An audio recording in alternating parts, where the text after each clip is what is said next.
You're listening to Decisive Point, a U.S. Army War College Press production focused on national security affairs. The views and opinions expressed in this podcast are those of the authors and are not necessarily those of the Department of the Army, the U.S. Army War College, or any other agency of the U.S. government. Joining me today are Colonel Ned Marsh and Dr. Heather Gregg, authors of Daoism and Design, Mapping the Conflict in Syria, from the spring 2023 issue of Parameters. Colonel Marsh is a U.S. Army Special Forces officer and a current garrison commander within the Installation Management Command. Dr. Gregg is a professor of irregular warfare at the George C. Marshall Center for European Studies and is a senior fellow at the Foreign Policy Research Institute.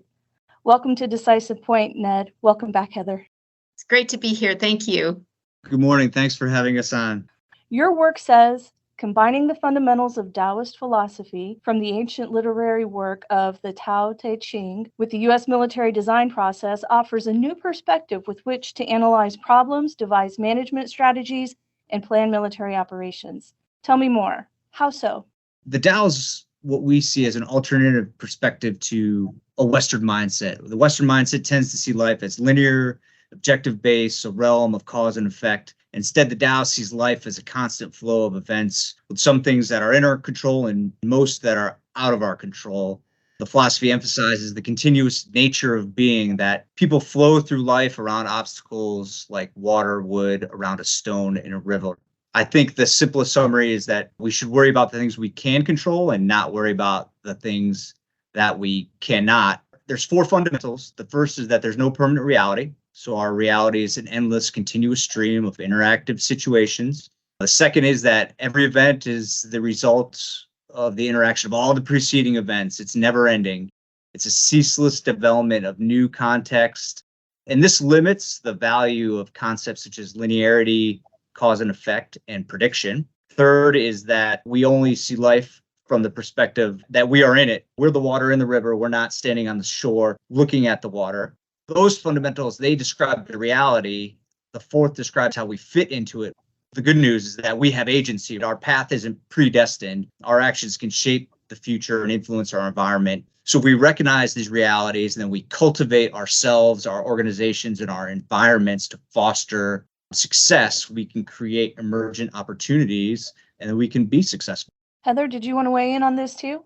Thinking in these terms is particularly useful for complex problem management. So many of the problems that we see in foreign policy today are so complex that they don't give way to easy solutions. And that thinking linearly and thinking that things have an immediate or near-term end state is not helpful. So when you can't think in terms of military end states or objective end states, what do you do? What's a mindset that can help you think about problem management? And I think the Tao does just that. Let's apply this to Syria, which includes intertwined politics, culture, economics, information, and more, as well as several types of conflict. The key is probably, how do we integrate? Design is, you go from where you are, you look at the problems to how you want to get there, and you design a solution. And a lot of times that becomes very linear. It leads to lines of effort. It includes objectives. It provides a definitive definition of victory. It articulates a military end state. Design is meant to be done multiple times, but a lot of times it's done sequentially. It's done once, and we come up with an operational approach, and then we get frustrated when our operational approach doesn't create the solution which we want in the timeline which we want. And I think the easiest analogy which I've come up with is, if you think of child raising. I have a child and I want my child to have a successful life and be a successful adult, and I can design a solution with an operational approach and try to execute that strategy. And the odds of it happening are pretty low. But if I take the philosophy of the Tao and I think, okay, it's endless, so you don't ever stop raising your child. Success has to be produced continuously, that I don't really have any knowledge. So everybody's a first-time parent. You only get one shot at being a parent, that your child goes through endless interactions, both internal and external, that they have their own agency. The parent has to balance risk and understanding. We have to recognize that control is an illusion, and we have to have the long game. We have to be positional. Where do I put myself the best influence? And then ultimately I cultivate them. I cultivate myself. I cultivate my family. I cultivate the environment to foster emergent success.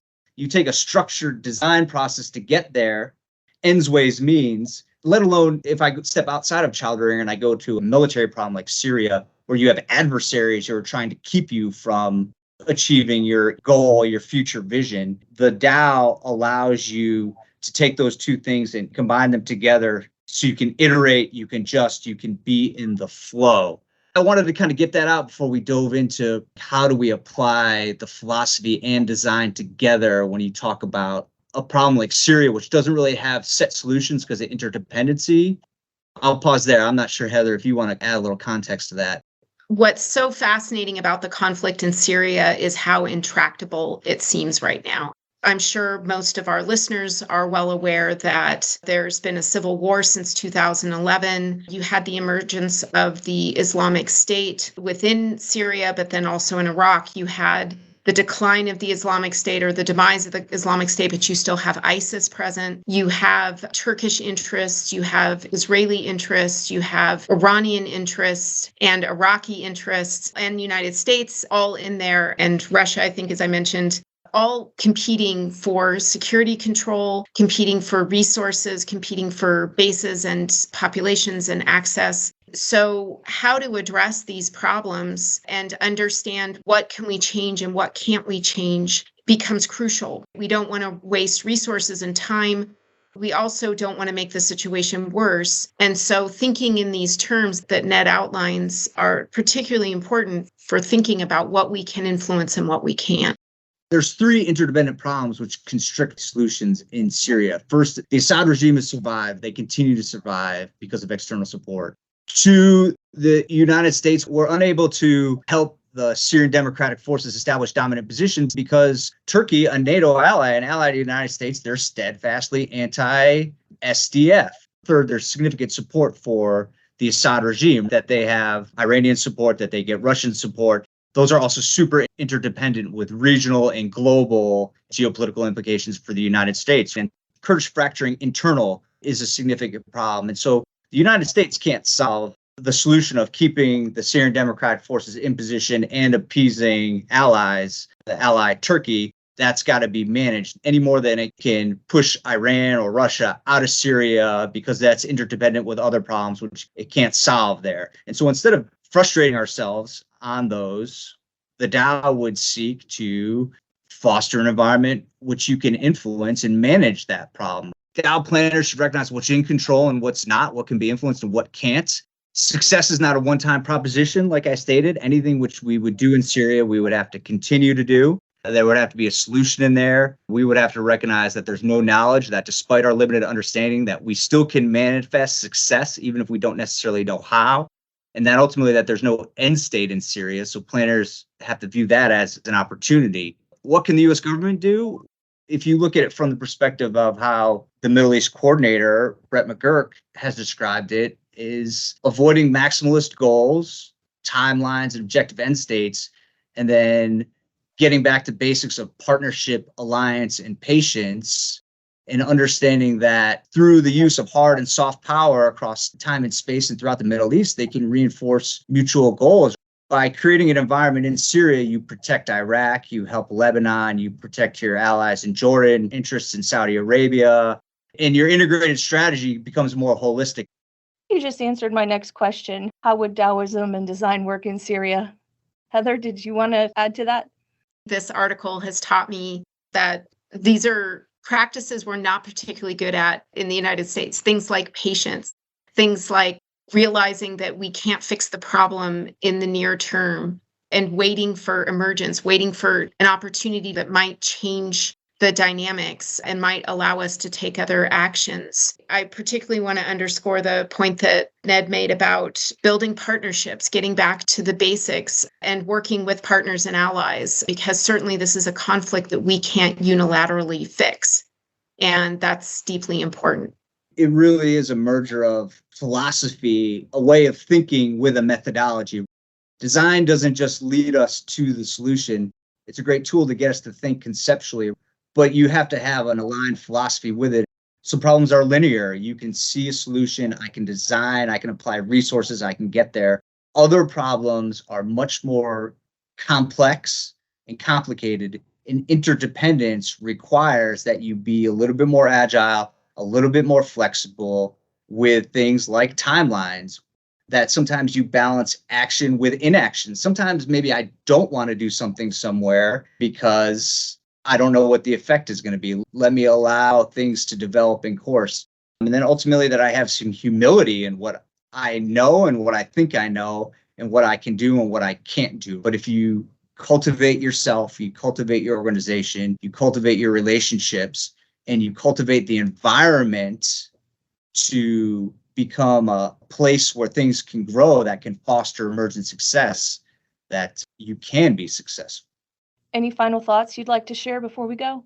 I just want to say thanks. Thanks for the opportunity to have this in Parameters. Thank you for your time here today. And I want to say thanks to Dr. Gregg for all her guidance and mentorship as we've worked through this and her hard work as well.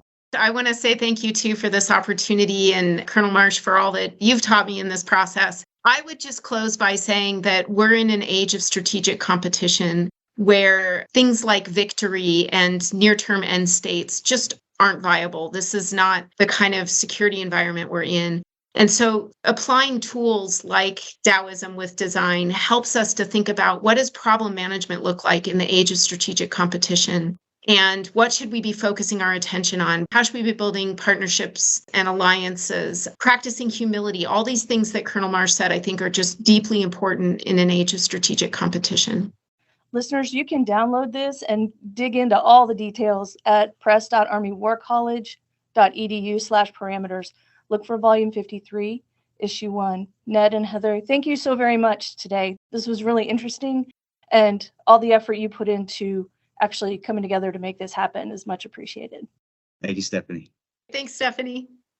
If you enjoyed this episode of Decisive Point and would like to hear more, you can find us on any major podcast platform.